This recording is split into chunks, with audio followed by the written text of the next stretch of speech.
Boum les gars, comment ça va? J'espère que vous allez bien. Bienvenue sur GT Box les gars, on est ensemble. On va parler du combat qui a lieu le samedi 12 juillet à New York. Un combat que j'attends. Shakur Stevenson contre William Zepeda. Promoteur Golden Bone Promotion. Donc Oscar de Laya qui met en avant son poulain William Zepeda. C'est bien qu'il ait une chance de haut titre. Ça fait longtemps qu'il est champion WBC intérim. On va en parler. Donc j'attends ce combat. Ça sera dispo sur Dazen en pay-per-view.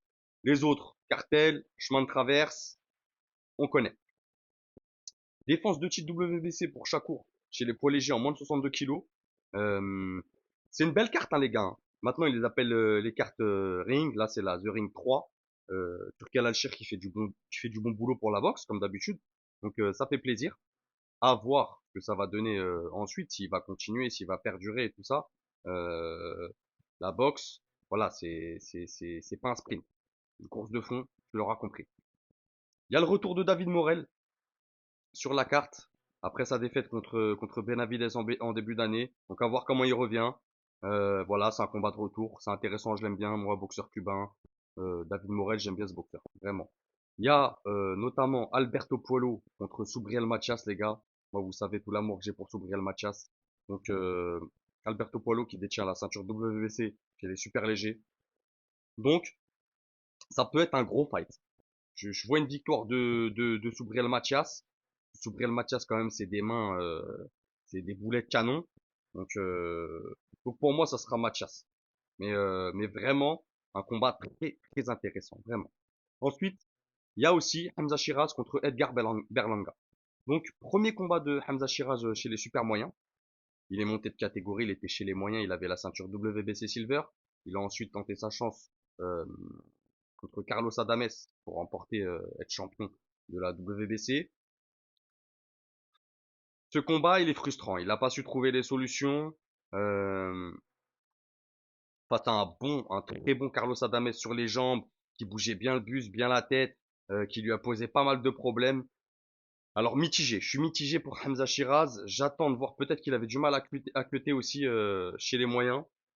Donc à voir ce qu'il va donner chez les super moyens.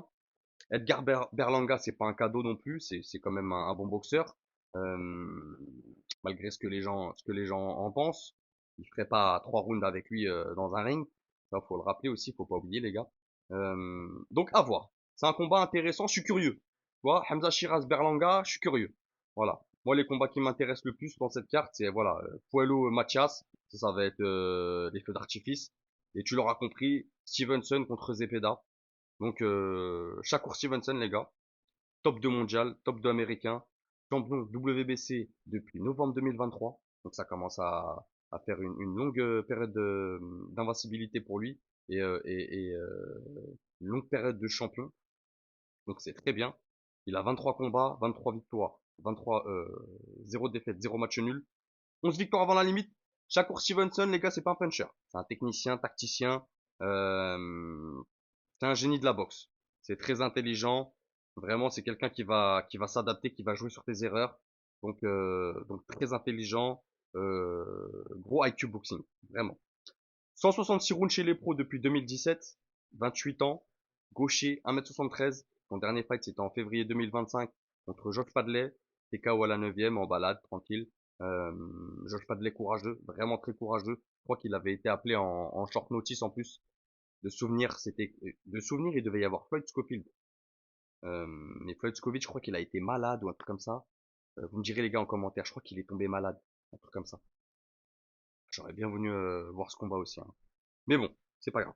Euh, William Zepeda, boxeur mexicain, top 1 mexicain, top 4 mondial. Il est champion WBC intérim depuis janvier 2024. Donc je suis content pour lui qu'il ait une chance d'aller au titre mondial. Voilà, depuis janvier 2024, il aurait gardé longtemps sa ceinture. Ça fait longtemps pour avoir un titre, euh, plus d'un an et demi. Donc voilà, je suis content pour lui. Golden Promotion, quoi qu'on en pense, Oscar de la Hoya, il fait attention à ses boxeurs. Il les emmène jusqu'au titre, d'avoir l'opportunité d'un titre. Donc c'est important de le rappeler aussi. 33 combats, 33 victoires, 0 défaite, 0 match nul, 27 victoires avant la limite, il a les mains lourdes, c'est quelqu'un qui cogne aussi. 160 rounds chez les pros depuis 2015, 29 ans, gaucher lui aussi, donc là c'est des combats de gaucher, donc 1m75, dernier fight en mars 2025 contre Tevin Farmer, Victoire à la décision en 12 rounds, les gars. Euh, il a combattu deux fois Kevin Farmer et les deux fois il a galéré. Je l'ai trouvé galéré, William Zepeda, surtout dans le deuxième. Dans le deuxième, il met beaucoup d'engagement, beaucoup de cœur dès le premier round. Il n'arrive pas forcément à trouver de solution. Oui, il remporte les combats, mais galère, vraiment galère. Face à un Kevin Farmer qui s'est fait KOT par Floyd Scofield facilement, très facilement. Donc je suis inquiet pour Zepeda sur ce fight, les gars. Euh, Partie technique, vraiment, Shakur Stevenson, c'est du haut niveau, les gars. C'est vraiment de la boxe de haut niveau.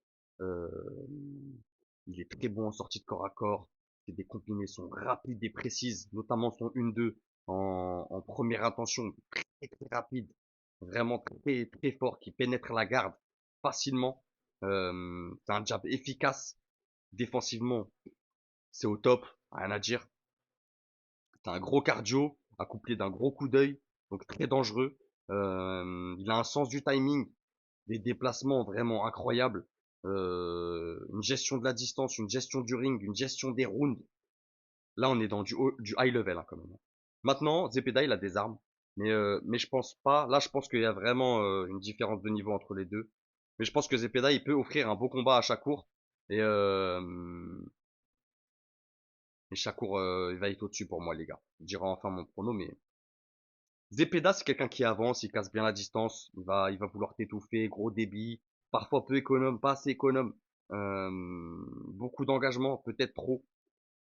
Attention au cardio aussi, c'est un 12 rounds, donc attention à la fin, si ça va jusqu'à la fin.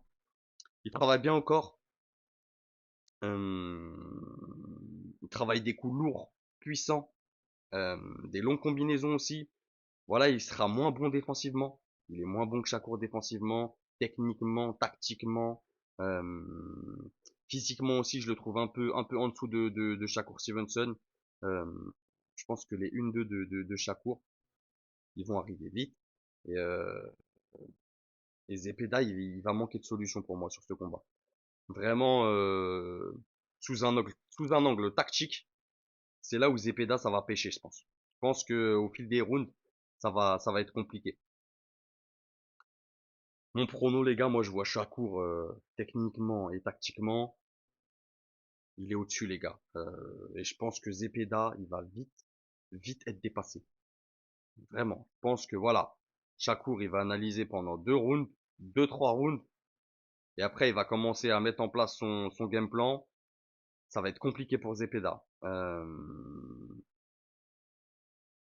Zepeda, je pense qu'il va chercher des coups durs, il va se faire contrer, parce qu'il va forcer à Shakur à reculer, et c'est là où il excelle Shakur en reculant. Ça va être compliqué. Ça m'étonnerait pas que Shakur donne une leçon à Zepeda, les gars. Je vous mange pas. Moi, je pense que ça va être une leçon de boxe agréable à regarder. Euh, et ça m'étonnerait pas qu'il finisse avant la limite. Maintenant, je souhaite un beau combat. Voilà, moi, je vois Shakur favori. Dites-moi ce que vous en pensez en commentaire, les gars. Abonnez, partagez, likez. N'oubliez pas, c'est que de la boxe. Bang!